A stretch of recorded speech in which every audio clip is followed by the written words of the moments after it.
అయితే ప్రభుజీ మనం ఇవి ఆచరించాలి అని అంటే తెలుసుకోవాలి. తెలుసుకున్నవి ఆచరణలో పెట్టాలి అని అంటే మనం నిత్యం అంటే పొద్దున్న లేచిన దగ్గర నుంచి భగవంతుని స్మరణలో ఉండాలా? అసలు ఎవరిని స్మరించుకోవాలి? ఏ రకంగా స్టార్ట్ చేయాలి డే అనేది? చూడండి, ఒక రోజు మనకు వచ్చింది అంటే అది భగవంతుడి యొక్క కృప వల్లే కదండి. అవును. ఈ రోజు మనకి ఈ జన్మ వచ్చింది అని అంటే స్వామిని స్మరించాలి. హరి హరి హరి హరి అని అంటాం మనం. హరి అష్టకము అని అంటాం అనమాట. హరినామస్మరణతో ప్రారంభం చేయాలి రోజు అని చెప్తారు. భగవంతుడికి, మన ఆచార్యులకి, గురువులకి అందరికీ ఒకసారి నమస్కారం చేసుకోవాలి. పృథ్వీని నమస్కరించాలి, ఎందుకంటే ఆవిడ మన జనని. కానీ ఆవిడ మనల్ని భరిస్తుంది కదండి. మనం ప్రతిరోజు అడుగు పెడుతూ ఉంటాం పృథ్వీ పైన, వివిధ రకమైన కృత్యములు చేస్తూ ఉంటాం అనమాట. కాబట్టి ఫస్ట్ లేవంగానే, ఎంతమందికి అలవాటు ఉందో లేదో తెలియదు కానీ ఫస్ట్ లేవంగానే భూమాతను స్మృశించాలి. శ్లోకములు ఉన్నాయండి, శ్లోకములు నేర్చుకోగలిగితే నేర్చుకోండి. కానీ ఆ భావన, అమ్మా నీ పైన అడుగు పెడుతున్నాను కదా, మమ్మల్ని క్షమించు, మమ్మల్ని రక్షించు అనే ఒక భావనతో మనము నేలని స్పృశించి నమస్కరించుకోగలిగితే అది చాలా అద్భుతమైన విషయం అనమాట. దాని తర్వాత మనం భగవంతుని స్మరించి పృథ్వీని స్పృశించి నమస్కరించుకొని మన గురువులకి, ఆచార్యులకి నమస్కారం చేసుకొని, మీకు ఒక విషయం చెప్తాను. అన్నిటికంటే ముందు 2 అక్షరాలతో ప్రారంభమయ్యేది రోజు పూర్వకాలంలో, హరి అని. ఇప్పుడు కూడా 2 అక్షరాలతో ప్రారంభం అవుతుంది, కాఫీ అని. కరెక్ట్. కాఫీ అనకుండా పక్కన పెట్టి హరి అనటంలో నిద్ర లేవాలి. ఓకే. నిద్ర లేసిన వెంటనే స్నానం ఆచరించాలి. మీకు ఆ విషయం తెలుసా అండి? స్నానం అనేది సనాతన ధర్మంలో చాలా ముఖ్యమైన విషయం. మనము చాలామందికి అర్థం కాదండి. స్నానం లేకుండానే రోజును ప్రారంభం చేసేయటము, వంటింట్లోకి వెళ్ళిపోవటము, తర్వాత టిఫిన్ చేసేయటము, ఇలాంటివన్నీ చేస్తూ ఉంటారు. చాలా పెద్ద తప్పది. మనం ప్రొద్దున లేవంగానే భగవంతుని స్మరించుకొని ముందు చేయవలసింది స్నానము. స్నానంలో కూడా గంగే చ యమునే చైవ గోదావరి సరస్వతి నర్మదే సింధు కావేరి జలేస్మిన్ సన్నిధిం కురు. అన్ని నదులను కూడా గంగా జలమును, యమునా జలమును మనం స్మరించుకొని స్నానం ఆచరించాలి. మీకు ఇంకొక విషయం చెప్తాను, చాలామందికి తెలియని విషయం. మన ధర్మం మనకి చెప్తుంది, స్నానం ఆచరించేటప్పుడు వస్త్రం లేకుండా స్నానం ఆచరించకూడదు. మనము ఒక బట్ట కట్టుకొని స్నానం చేయాలి. అది ఆ నీటికి, ఆ దేవతకి మనం ఇచ్చే గౌరవం అన్నమాట. కాబట్టి స్నానం ఆచరించేటప్పుడు అపవిత్ర పవిత్రోవ సర్వావస్థాన్ గతోపివ యత్స్మరేత్ పుండరీకాక్షం సబాహ్యాభ్యంతర శుచి. పుండరీకాక్ష పుండరీకాక్ష పుండరీకాక్షాయ నమః. శ్రీ విష్ణు శ్రీ విష్ణు శ్రీ విష్ణు భగవన్నామ. ప్రొద్దున లేచినప్పటి నుంచి భగవన్నా, స్నానం ఆచరించేటప్పుడు భగవన్నా, భగవంతుడి ముందుకెళ్ళి భగవన్నా, రోజంతా భగవన్నా. ఎంత మనము భగవంతుడి యొక్క నామంతో మనము కనెక్షన్లో ఉన్నామనుకోండి, అంత మనకి స్పిరిచువల్ ఎనర్జీతో మనం రీఛార్జ్ అయిపోతాం అనమాట. మనకు ఆ స్ట్రెంగ్త్ వస్తుంది. మన రోజులో ఉండే ఆ ఒడిదుడుకులు అన్నీ ఉంటాయి కదండి, వాటన్నిటిని ఎదుర్కొనే ఒక శక్తి మనకి భగవన్నామస్మరణతో వస్తుందన్నమాట. కాబట్టి ప్రొద్దున లేచాక హరినామస్మరణ, దాని తర్వాత చక్కగా మనం చేయవలసినది స్నానము, దాని తర్వాత భగవద్ ఆరాధన. ఇవి చేసేసుకున్నాం అనుకోండి, మనం ప్రొద్దున లేవంగానే ఫోన్కి ఛార్జింగ్ పెట్టేస్తాం కదా, అలా మన శరీరం ఛార్జ్ అయిపోతుంది ఇవి చేసేసుకున్న. దాని తర్వాత రోజులో ఉండే మన కార్యక్రమాలన్నీ కూడా మనం చేసుకుంటూ ఉండొచ్చు అనమాట. ఓకే. అయితే ప్రభుజీ, మనం ఆచరించే స్నానం ఎంతో ఇంపార్టెంట్ అని చెప్పి మీరు చెప్పారు. అది ఆచరించడం ఒక ఎత్తు అయితే సమయం కూడా ఇంపార్టెంట్ అని చెప్పి అంటుంటారు కదా ప్రభుజీ, ఏ టైంలో స్నానం ఆచరించాలి అని చెప్పి, అది ఎలా చూసుకోవాలి? మనము, మన శాస్త్రాలు చెప్తున్నాయి బ్రహ్మ ముహూర్తంలో నిద్ర లేవాలి అని. అంటే సూర్యుడు వచ్చే ముందు. ఓకే. ఇప్పుడు మీకు ఒక విషయం చెప్తాను. మీ ఇంటికి ఒక గెస్ట్ వస్తున్నారు అనుకోండి. సరే, ఈరోజు మీకు పండగ రోజు మీరు ఏం చేస్తారు? అరే ఈరోజు పండగ, త్వరగా లేవాలి, త్వరగా లేసుకొని కార్యక్రమాలన్నీ చేసుకొని నైవేద్యాలన్నీ తయారు చేసుకొని మనం త్వరగా ఈ పండుగని ముగించుకోవాలి, అమ్మవారి పూజ చేసుకోవాలని మీరు అనుకుంటారు. అవునా కాదా చెప్పండి? లేదా ఒక గెస్ట్ వస్తున్నారు అనుకోండి. సపోజ్ మీ గురువు గారు రేపు మీ ఇంటికి వస్తున్నారు అన్నారు అనుకోండి. మీ గురువు గారు ఇంటికి వచ్చాక బయట నాక్ చేశాక మీరు లేచి స్నానం చేసి రెడీ అవుతారా? లేదా ఆయన వచ్చే ముందే అన్ని సదుపాయాలన్నీ కూడా సక్రమంగా చేసుకొని పెట్టుకుంటారా చెప్పండి? వచ్చే ముందే చేస్తారు. అంతే కదండి. ఎవరైనా గెస్ట్ వచ్చినా, మన ఇంటి గురువులు వచ్చినా, ఎవరో ఒకళ్ళు అలా చేసుకుంటాం కదా. సూర్య భగవానుడు ప్రత్యక్షంగా మనకి భగవంతుడి యొక్క స్వరూపం మనకి దర్శనమిస్తున్నారు. ఆయన ప్రతిరోజు ఉదయించే ముందే మనం నిద్ర లేవాలి. దాన్ని బ్రహ్మ ముహూర్తము అని అంటారు. సూర్యోదయం కంటే ముందు మనం నిద్రలేచి మన యొక్క స్నానాది కార్యములన్నీ పూర్తి చేసుకొని మనం రెడీగా ఉండాలి సూర్యుడిని స్వాగతించడానికి. మన యొక్క భగవన్నామ స్మరణ చేసుకుంటూ మనము రెడీ అయిపోతాం అనమాట. అందుకే సంధ్యావందనాది కార్యక్రమములు మనం ప్రొద్దున పూట, మధ్యాహ్నం పూట, సాయంకాలం పూట 3 పూటలు చేస్తాం అనమాట. ఆయన ఎవరికి చేస్తున్నాము అని అంటే సూర్యమండలంలో మధ్యలో ఉన్న భగవంతుడికి మనం చేస్తున్నాము. కానీ ఆయన మనకి భగవంతుడిని దర్శింపజేసే ఒక ప్రత్యక్షమైన క్యారియర్. ఓకే, కాబట్టి మనం ఆయన వచ్చే ముందే మనం నిద్ర లేవాలి. ఆయన రాకముందే మన యొక్క నిత్య కృత్యములన్నీ కూడా పూర్తి చేసుకొని మనము ఆధ్యాత్మిక కార్యక్రమంలో నిమగ్నమై ఉండాలి. ఓకే, మీరు చూడండి, ప్రొద్దున పూట లేవటం అనేది అటు మన ఆరోగ్యరీత్యా, అలానే సామాజిక పరంగా, అలానే మన ఆధ్యాత్మికంగా, శారీరకంగా, అన్ని మానసికంగా అన్ని విషయములలో మనకి మంచి చేస్తుంది. అందుకే early to bed and early to rice keeps a man healthy, wealthy and wise అని అన్నారు. కాబట్టి ప్రొద్దున పూట బ్రహ్మ ముహూర్తంలో నిద్ర లేచి స్నానం ఆచరించవలే. ఇది ప్రతి సనాతన ధర్మానికి సంబంధించిన వారు తప్పక ఆచరించాల్సిన ఒక పద్ధతి. ఓకే, అయితే ప్రభుజీ మనం మాట్లాడుకున్న దాంట్లో ఇంకొకటి భగవంతుడి ఆరాధన. చాలా వరకు అంటే ఇంట్లో మగవారు పూజ చేస్తేనే మంచి ఫలితం పొందుతారు అని చెప్పి ఈ మధ్య కాలంలో చెప్తున్నారు. కానీ ఎక్కువగా ఆడవాళ్ళే పూజ చేస్తుంటారు. అసలు నిజంగా ఆడవాళ్ళే పూజ చేయాలా, మగవారు చేయొచ్చా? అసలు మగవారు చేయాల్సిన కార్యక్రమాలు ఏంటి ఆధ్యాత్మిక పరంగా? ఎవరెవరు ఉద్ధరింపబడాలి అని అనుకుంటారో, ఎవరెవరికి భగవంతు అనుగ్రహం కావాలనుకుంటున్నారో వాళ్ళు చేయాలండి. మీకు ఒక విషయం చెప్తాను. ఒక మగవాడు పూజ చేసిన, ఆరాధన చేసిన, పుణ్యం చేసిన, పునస్కారం చేసిన దాంట్లో ఉండే 50% ఆడవారికి వెళ్తుంది. ఓకే, ఎంత? 50%. ఏదైనా పాపం చేశాడనుకోండి, దాంట్లో 1% కూడా ఆడవారికి రాదు. అదెలా ప్రభుజీ? మరి పుణ్యం అయితే పుణ్యం 50% వెళ్తుంది, పాపంలో వెళ్ళదు. ఓకే, స్త్రీ చేసిందనుకోండి పుణ్యం 1% హస్బెండ్కి రాదు, 100% ఆవిడ దగ్గరే ఉంటుంది. స్త్రీ ఏదైనా పాపం చేసిందనుకోండి, దాంట్లో 50% హస్బెండ్కి వెళ్తుంది. ఇది ఒక బంపర్ ఆఫర్ అనమాట, మన శాస్త్రాలు ఇచ్చింది. బాగుందా మీకు? బాగా అనిపిస్తున్నట్టుంది మీకు. శిల్ ప్రభుపాదుల వారు ఒక దగ్గర ప్రస్తావన చేస్తారు, everybody has to fly their own plane అంటారు. మనకి అంబరీష మహారాజు గారి వృత్తాంతంలో వస్తుంది. అయినా ప్రొద్దున లేవంగానే నిరంతరము కూడా భగవంతుడి యొక్క ఆరాధనలో, ఆయన చేతులన్నీ కూడా భగవంతుడి యొక్క పూజలో, పాదాలు భగవంతుడి యొక్క ఆలయ ప్రదక్షిణలో, మనసు భగవంతుని చింతించటం. సవై మన కృష్ణ పదార విందయో వాచాంసి వైకుంఠ గుణానువర్ణనే కరే హరేర్మందిరమార్జనాదిషు అని ఆయన యొక్క దినచర్య మొత్తం చెప్తారనమాట. ఇక్కడ వారి భార్య ఆరాధనకి నీళ్లు తెచ్చి తేవడానికి హెల్ప్ చేసినా సరే ఆయన అనేవారట, నా పూజ నేను చేసుకుంటాను, మళ్ళీ నీ పూజ నువ్వు చేసుకో. ఆయన అన్ని సదుపాయాలు సమకూర్చుకొని, ఎందుకంటే చూడండి భగవంతుడితో మనకుండే రిలేషన్షిప్ ఎక్స్ట్రీమ్లీ పర్సనల్ అండి. స్వామి మన తండ్రి, స్వామి మన తల్లి. ఇప్పుడు చూడండి మీకు ఒక విషయం చెప్తాను. మన ఇంట్లో ఎవరిదైనా పుట్టినరోజు ఉందనుకోండి, మనం ఏం చేస్తాం? ఒకసారి మాకు ఈ సంఘటన ఎదురైందనమాట. నేను మా తమ్ముడు కలిసి మా అమ్మగారికి గిఫ్ట్ ఇవ్వాలి అంటే, మా తమ్ముడు అన్నారు, నువ్వు నీ గిఫ్ట్ ఇవ్వు, నేను నా గిఫ్ట్ ఇస్తాను. ఎందుకంటే అమ్మకి నీ గిఫ్ట్ వేరే, నా గిఫ్ట్ వేరే. ఎందుకంటే మన ఇద్దరికి అమ్మ కదా. కాబట్టి అమ్మతో నాకుండే రిలేషన్షిప్ ఒకటి, మా తమ్ముడికి ఉండే రిలేషన్షిప్ ఒకటి, అంతేనా? అయితే మేమిద్దరం అనుకున్నాం, సరే నేను నాకు తోచింది, నాకు ఇష్టం ఉన్నట్టుగా నేను చాలా బాగా పెయింటింగ్ చేసేవాడిని అనమాట, డ్రాయింగ్ చేసేవాళ్ళం అనమాట. అయితే నేను ఇచ్చేస్తాను, నేను ఏదో ఒకటి స్కెచ్ చేసిస్తాను అంటే, మా తమ్ముడు అన్నాడు, నేను ఏదో ఒకటి తయారు చేస్తాను, ఏదో ఒక బొమ్మ లాంటిది ఏదో ఒకటి తయారు చేస్తాను, ఇస్తాము అని ఇద్దరం వేరు వేరు చేసి ఇచ్చామన్నమాట. అంటే ఎందుకు అని అంటే, మనకి మన ప్రేమను వ్యక్తపరచుకునే మార్గం ఒకటి, ఒక ఇంట్రెస్ట్, ఒక టాలెంట్, ఒక way of expressing hour love ఉంటుంది, అంతే కదా. అలానే భగవంతుడితో కూడా ఒక భర్త తన కర్తవ్యం, అరే నేను భగవంతుడి యొక్క మార్గంలో, నాకు భగవంతుడు అవసరము, అందరికీ భగవంతుడు అవసరమే కదండి. ఆయన అందరికీ తండ్రి, తల్లి, పిత, పరమాత్మ అందరికీ ఆయనే. కాబట్టి మనం ఎలా ఆలోచించాలి అని అంటే, ఒక హస్బెండ్ తన ఆరాధన తాను చేసుకోవాలి, ఒక వైఫ్ తన ఆరాధనలోకి సంబంధించిన విషయములని సమకూరుస్తుంది, వంట చేసిస్తుంది, పూలమాలలు కట్టిస్తుంది.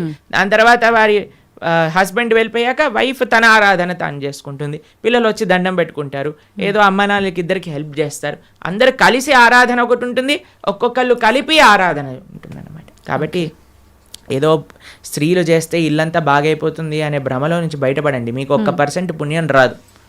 కాబట్టి జాగ్రత్తగా మీ పూజ మీరు చేసుకోండి, మీరు బాగుపడాలి అని అనుకుంటే. కాబట్టి పురుషులు తప్పకుండా ఆరాధన చేయాలి. పురుషులు ఆరాధన చేస్తున్నారు కదండి, స్త్రీలు వదిలేయకూడదు. పురుషుడి ఆరాధన పురుషుడికి, స్త్రీ ఆరాధన స్త్రీ, పిల్లల ఆరాధన పిల్లలకి, అందరికి. ఇప్పుడు చూడండి, ఇంటి పెద్ద తింటే మిగతా వాళ్ళందరికీ కడుపు నిండిపోతుందా? లేదు, ఎవరికి వాళ్ళు తినాల్సిందే. అంతే కదండి. మీరు అంటారు కదా, అయ్యా మీరు తినండి, అయ్యా మేము పర్వాలేదు, మీరు తింటే మాకు తిన్నట్టే అని అంటారా? లేదా మీ హస్బెండ్ వచ్చి అమ్మ నువ్వు తినేసి నాకేం పర్వాలేదు, నువ్వు తింటే నేను తిన్నట్టే అంటారా? కాదు కదా. ఎవరెవరికి శక్తి కావాలంటే వారు వారు భోజనం చేయాలి. అలానే మనం కూడా మనకి శక్తి కావాలి, మనకి భగవంతుడి యొక్క కృప కావాలి అంటే మనం భోజనం చేస్తే ఎలా అయితే మనకి శక్తి వస్తుందో మనము ఆరాధన చేసుకుంటే అలా మనకి భగవంతుడి యొక్క కృప అనేది లభిస్తుంది.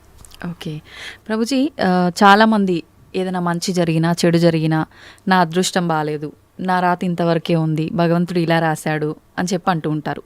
నిజంగా అంటే మన చేతిలో ఏముండదా, మనం చేసే పనులను బట్టి మన లైఫ్ని డిసైడ్ చేసుకోవడం? భగవంతుడు పుట్టినప్పుడే అవన్నీ డిసైడ్ చేసి ఇలా అని చెప్పి చూస్తాడా? మనకి ఒక సర్కమ్స్టెన్స్ ఇస్తాడండి భగవంతుడు. చాయిస్ ఎప్పుడు మన చేతుల్లోనే ఉంటుంది, మనం ఏం చేయాలి అని. ఫర్ ఎగ్జాంపుల్ మీకు ఒక విషయం చెప్తాను. ఒకరికి ఇల్లు రాసుంది, ఒకళ్ళ ఇల్లు మీకు మీ జీవితంలో కలుగుతుంది అని రాసి ఉంటుందండి. కానీ ఆ ఇంట్లో ఏం చేస్తారనేది మీ చేతుల్లో ఉంది.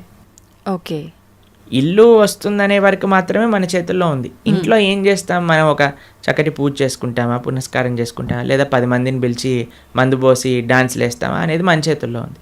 మీరు కానీ మంచి ఆరాధన చేసుకున్నారనుకోండి, ఆ పుణ్యాన్ని బట్టి మీకు నెక్స్ట్ ఏమవుతుందో రాసింది. లేదు మనం తప్పు చేసామనుకోండి, ఆ తప్పు బట్టి నెక్స్ట్ కర్మ ఏర్పడుతుంది అనమాట. What is return is what you will get. మనకేం వస్తుంది అని, దాంతో మనం ఏం చేస్తాము అనేది రాసలేదు. అది మనకు వదిలేశాడు భగవంతుడు. మన విచక్షణతో, మంచి మనస్సుతో మనం దాన్ని ఆచరణ చేయాలి. అంటే మన చేతిలో ఉన్నట్టే 100% మన చేతుల్లో ఉంది. ఇప్పుడు అంటుంటారు కదా, పరిస్థితులను బట్టి, ఇంట్లో వాతావరణాన్ని బట్టే పిల్లల బుద్ధులు కూడా అని చెప్పి. ఇప్పుడు ఇది కూడా అలాగే భగవంతుడు మనకు ఒక ప్లాట్ఫామ్ ఇచ్చి వదిలేశారు, ఎలా అనేది మన చేతుల్లోనే ఉంది. ఇప్పుడు మీకు ఒక ఫోన్ ఇచ్చారనుకోండి, ఫోన్ ఇచ్చారు, ఫోన్తో మీరు ఏం చేయొచ్చు అనేది మీ చేతుల్లో ఉంది. ఒకళ్ళు ప్రవచనమైనా అయినచ్చు, లేదా పిచ్చి పిచ్చి సీరియళ్ళు సినిమాలైనా చూడొచ్చు. ఫోన్ రావటం మన చేతుల్లో ఉంది, దాంతో ఏం చెయ్యాలి మీ చేతుల్లో. ఇప్పుడు మీరేం చేస్తారు, పిల్లల్ని స్కూల్లో వేస్తారు, మంచి స్కూల్ చూస్తారు, అరే ఈ పిల్లలు మంచి చదువుకోవాలి, మంచి స్కూల్లో చదువుకుంటే వాళ్ళు మంచి మార్గంలోకి వెళ్తారు, కష్టమైనా ఏదైనా సరే కష్టపడి అయినా సరే వాళ్ళని మంచి స్కూల్లో జాయిన్ చేస్తారు. మంచి స్కూల్లో జాయిన్ చేశాక వాడు చదువుతాడా లేదా అనేది ఎవరిపైన నిర్ధారణ పడి ఉంటుందండి? వాళ్ళపైన. ఒక స్కూల్లో ఒక టీచర్ 10 మందికి ఒకటే రాగంగా చదువు చెప్తుంది, కానీ ఒక్కొక్కరు ఒక్కొక్క విధానంగా చూసుకుంటారు. ఎందుకు? వాళ్ళ శ్రద్ధ బట్టి. ఓకే, అలానే మన జీవితంలో కూడా ఏమీ నీ దగ్గరకు వస్తుంది అనేది రాసి ఉంటుంది, దాన్ని ఎలా యూజ్ చేస్తావు అనేది నీ చేతుల్లో ఉంది. ఓకే ప్రభుజీ, అంటే దీని ఆధారంగా తీసుకుంటే అంతా మంచిగా ఎక్కువ డివోషనల్ సైడ్ ఉండి అన్ని మంచి పనులు చేసి న్యాయంగా ఉన్న వాళ్ళు కూడా చాలామంది ఇబ్బందులు పడుతున్న వాళ్ళని కూడా చూస్తున్నాం కదా, మరి భగవంతుడు అలాంటి వాళ్ళకి ఎందుకు సపోర్ట్ చేయడంటారు? మీకు ఒక విషయం చెప్తాను, చాలా జాగ్రత్తగా ఆలోచించవలసిన విషయం. నిజంగా ధార్మికంగా, నిజంగా ఆధ్యాత్మికంగా ఉంటే వాడెప్పుడు నాకు ఇబ్బంది వచ్చిందని అన్నాడు. మీకు ఒక విషయం చెప్తాను. మా అమ్మమ్మ ఆవిడ పెద్దజీయర్ స్వామి వారి యొక్క శిష్యులు అనమాట. అయితే చాలా వృద్ధురాలు, 85 years దాటిపోయి ఉంటుంది. నడిచేటప్పుడు ఇలా వంగిపోయి నడుస్తారనమాట, మొత్తం ఇలా కిందికే చూస్తారు ఆల్మోస్ట్గా. చాలా ఆరోగ్యం అస్సలు బాగుండదు అనమాట. అయితే మాకు ఒకసారి ఫోన్ చేశారు. ఫోన్ చేశాక ఆవిడ రోజు ఒక 6-7 గంటలు భగవన్ నామస్మరణ చేస్తారు, విష్ణు సహస్రనామం రోజు 2 పూటలు చదువుకుంటారు, గీతా పారాయణ చేస్తారు, అన్నీ చేస్తారు. ఒకసారి నాకు ఫోన్ చేశారు, ఆ అమ్మమ్మ యొక్క ఆరోగ్యం అస్సలు బాగాలేదు, ఫోన్ చేసి ఆవిడ యొక్క ఆరోగ్యం బాగా అవ్వాలి, భగవంతుడికి ప్రార్థన చేస్తున్నానని చెప్పు అని అన్నారనమాట. అస్సలు అంటే అస్సలు బాగాలేదండి ఆరోగ్యం. అప్పుడు మేము ఫోన్ చేసి మీకోసం ప్రార్థన చేస్తామండి, మీ ఆరోగ్యం బాగా అవ్వాలి అని అంటే ఆవిడ అన్నారు, ఆరోగ్యం కోసం ప్రార్థన చేయాల్సిన అవసరం లేదు, ఈ ఆరోగ్యంలో తక్కువ ఎక్కువ అవుతూనే ఉంటుంది. నేను భగవంతుని ఎల్లప్పుడూ గుర్తుపెట్టుకోవాలి, మా ఆచార్యులు చెప్పిన విషయాలన్నీ మాకు గుర్తుండాలి, చనిపోయే చివరి క్షణంలో ఆ స్వామి యొక్క ఆ స్మరణ నాకు రావాలి అని దండం పెట్టుకో, ఆరోగ్యం గురించి దండం పెట్టుకోవాల్సిన అవసరం లేదు అని చెప్పి. నిజంగా ధార్మికమైన చింతన ఎవరికైనా ఉందనుకోండి, వారు ఎప్పుడూ కూడా నాకు వచ్చే కష్టం అని అనుకోరండి. వచ్చే ఒకటే కష్టం ఏంటో తెలుసా అండి, భగవంతుణ్ణి విస్మరించటమే నిజమైన కష్టం జీవుడికి. అది లేనప్పుడు ఏ కష్టంలోనైనా సరే భగవంతుడు కుంతిమారాని ఏమంటుందో తెలుసా అండి, అయ్యా నాకు ఇంకా కష్టాలు ఇవ్వు కృష్ణ అంటుంది. ఎందుకో తెలుసా, కష్టాలు ఇచ్చినప్పుడు నిన్ను గుర్తొస్తున్నారు, మాకు సుఖాలు వచ్చాయనుకో నిన్ను మర్చిపోతామని. కాబట్టి ధార్మిక చింతన ఉన్న ఏ వ్యక్తి కూడా కష్టం వచ్చింది అని అనుకోడు, ప్రతి ఒక్కటి భగవత్ ప్రసాదంగా స్వీకరిస్తారు. ఓకే, అది ముఖ్యమండి. నాకు ఎంతోమంది మీకు ఒక విషయం చెప్తాను. శ్రీల కదంబకానన స్వామి అని మా ఇస్కాన్లో ఒక స్వామీజీ ఉంటారనమాట. ఆయనకి 4th స్టేజ్ క్యాన్సర్. ఈరోజు టెస్ట్కి వెళ్ళారు, తెలిసిపోయింది, రేపు అడ్మిట్ అవ్వాలి డాక్టర్ అని చెప్పారు.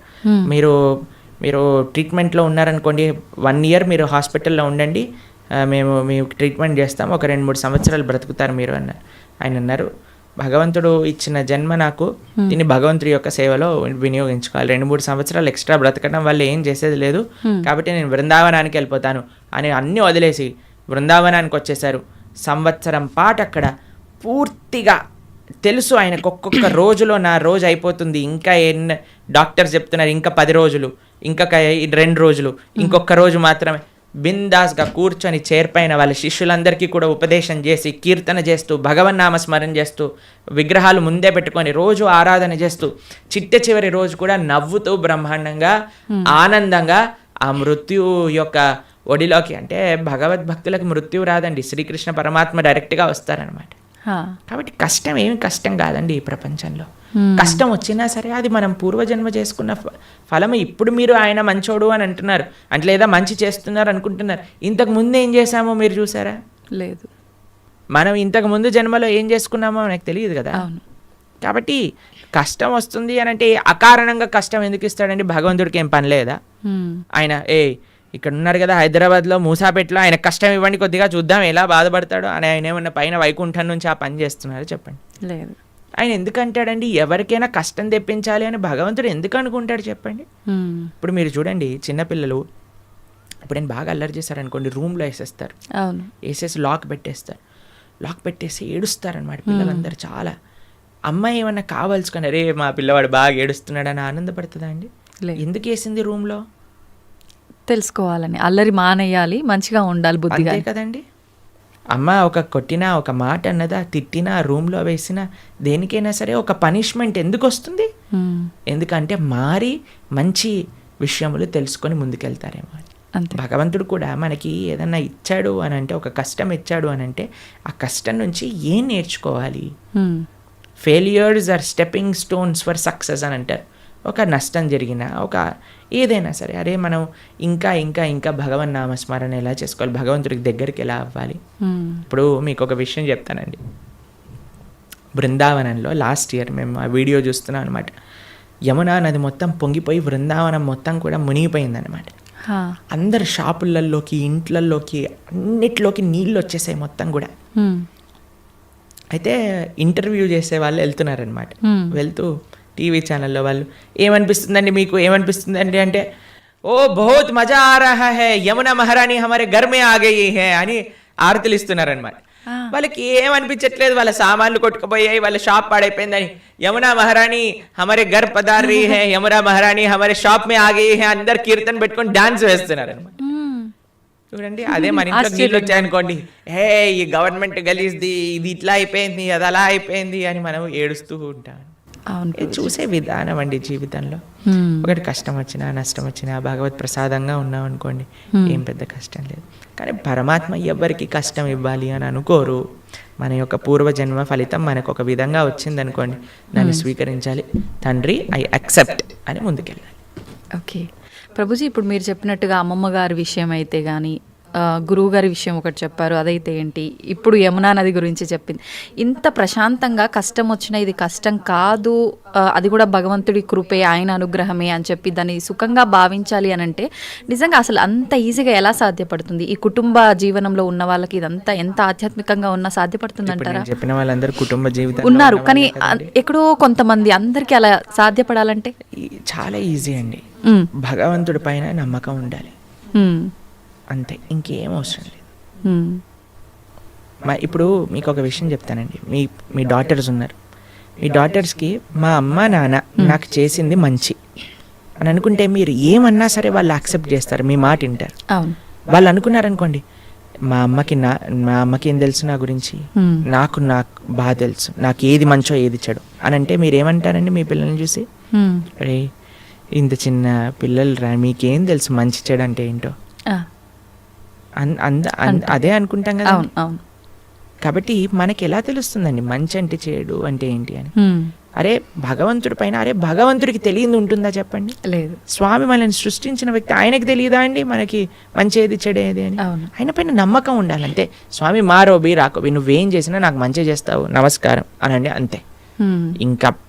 ఇంకా ఏం జరిగినా సరే మనం దాన్ని తీసుకోగలము. ఆ భక్తి, ఆ శరణాగతి భగవంతుడి పైన ఉండాలంతే. ఓకే ప్రభుజీ, మన హిందూ ధర్మం విషయానికి వస్తే కొన్ని కోట్ల దేవతలు రకరకాల రూపాలుగా ఆరాధిస్తారు. ఎందుకని? భగవంతుడు ఒక్కడే కదా, ఇన్ని రూపాలుగా ఎందుకు ఆరాధించాలంటారు? భగవంతుడు ఎన్నో రూపాల్లో లేడండి, భగవంతుడు ఒక్కడే. గోవిందం ఆది పురుషం తమహం భజామి. ఆ స్వామి, ఇప్పుడు చూడండి, మన కంట్రీ తీసుకున్నాం అనుకోండి, ఒక ప్రైమ్ మినిస్టర్ ఉంటాడు. ఆ ప్రైమ్ మినిస్టర్ యొక్క క్యాబినెట్లో మిగతా మంత్రులు ఉంటారనమాట. ఆ మంత్రుల యొక్క ఆఫీస్లో చాలా మంది పనిచేస్తూ ఉంటారు. ఇదంతా కలిపి మనం ఒక గవర్నమెంట్ అంటాం, అంతేనా? అలానే భగవంతుడు ఒక్కడే ఉంటాడు, ప్రైమ్ మినిస్టర్ ఒక్కడే ఉన్నట్టుగా భగవంతుడు ఒక్కడే ఉంటాడు. ఆయన యొక్క మినిస్ట్రీలో చాలా మంది మంత్రులు ఉంటారనమాట.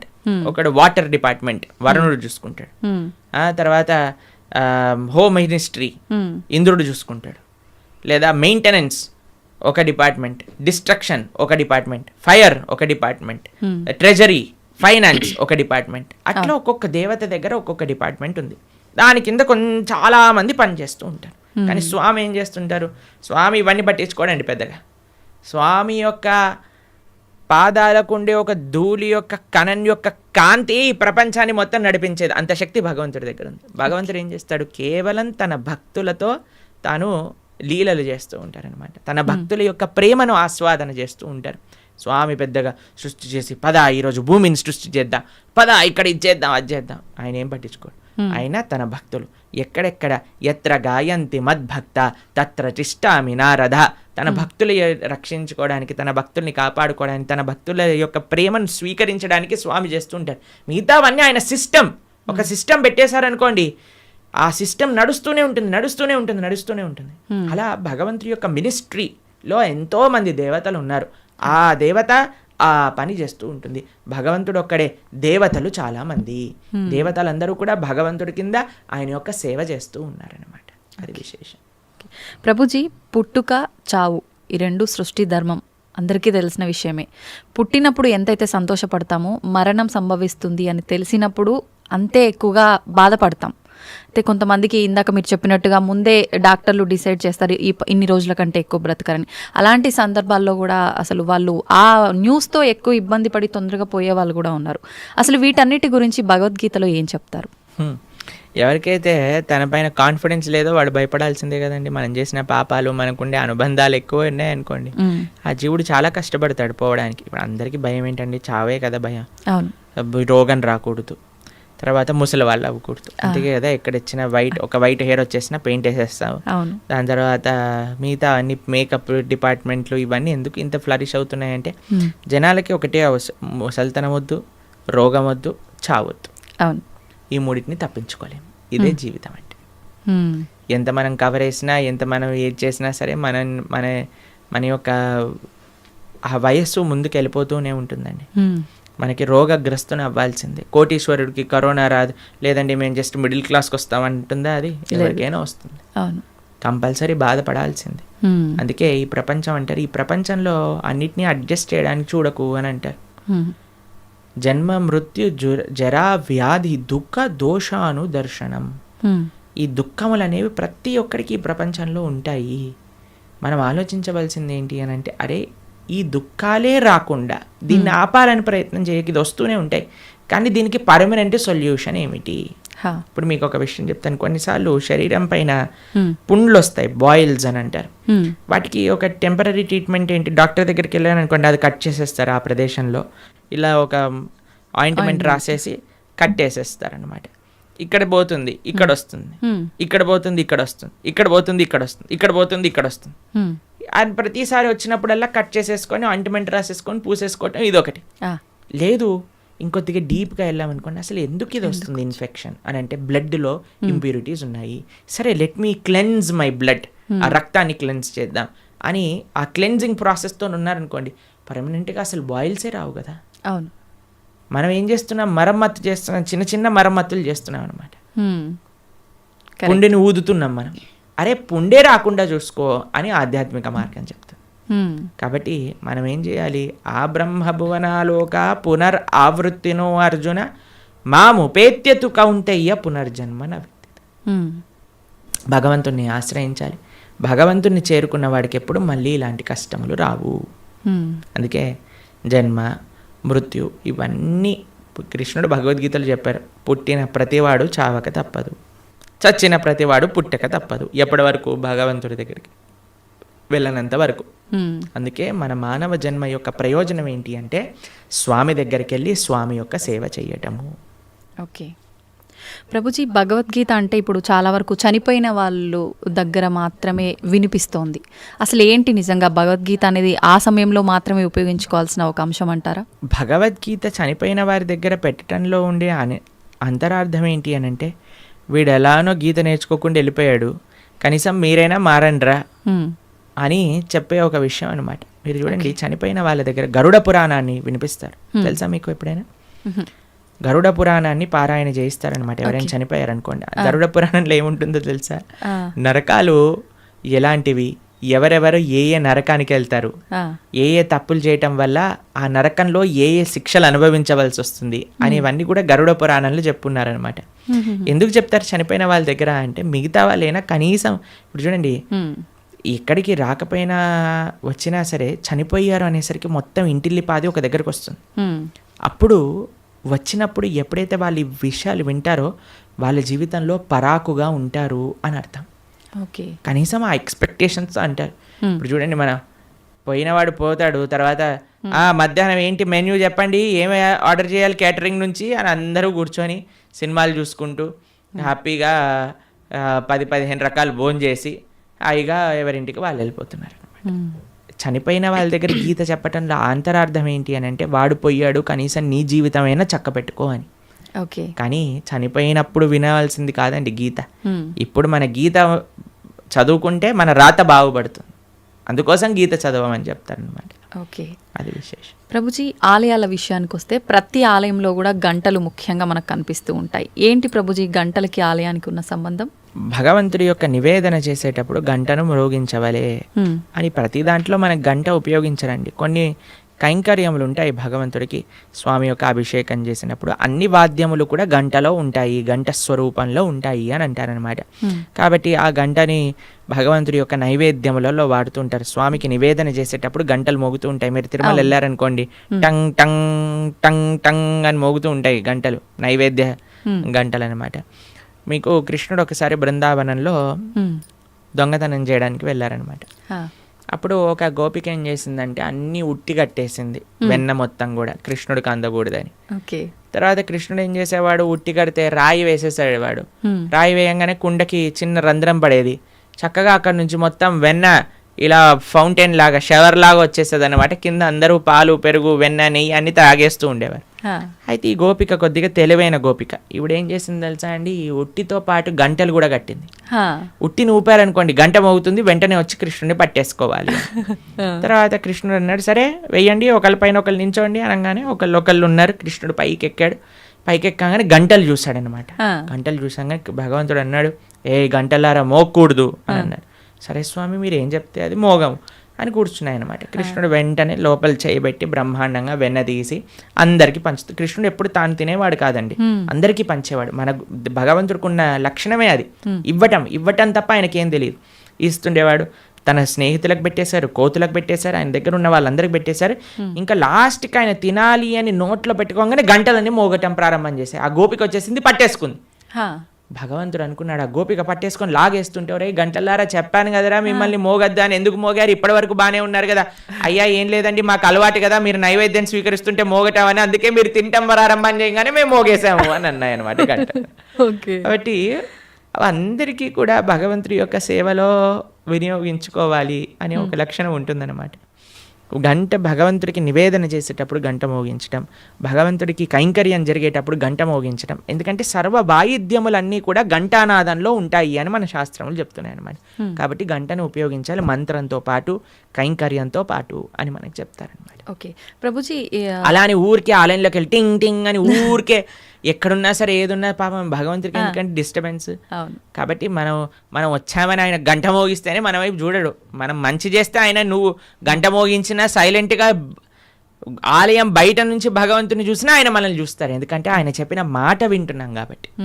ఏం మాట వినకుండా టంగ్ టంగ్ సినిమాలలో గా రక్తం గారేటట్టుగా గంటలు కొట్టి మనం కింద బేవోష్ అయిపోవాల్సిన అవసరం ఏం లేదు. భగవంతుడి యొక్క అటెన్షన్ కావాలి అనుకుంటే మనం స్వామి యొక్క మాటలు, గీత, భాగవత, రామాయణాదులు మనం విని మనం దాని జీవితంలో ఆచరిస్తున్నాము అని అంటే స్వామి వెయిట్ చేస్తూ ఉంటారు. శ్రీల భక్తి సిద్ధాంత సరస్వతి ఠాకూర్ అని మా ఆచార్యులు ఆయన చెప్తారనమాట, don't try to see Krishna, serve Krishna in such a way that Krishna would want to see you అని అంటారు. ఆయన ఏమంటారంటే దేవుణ్ణి చూడాలి అని పరితపించకు, భగవంతుడి యొక్క సేవ ఎలా చెయ్యి అని అంటే భగవంతుడే నిన్ను చూడాలి అని అనుకోవాలి, అట్లా సేవ చేయటం నేర్చుకో అని అంటారనమాట వారు. కాబట్టి ఆ విధంగా మనం ఉండేటట్టుగా ప్రయత్నం చేసుకోవాలి.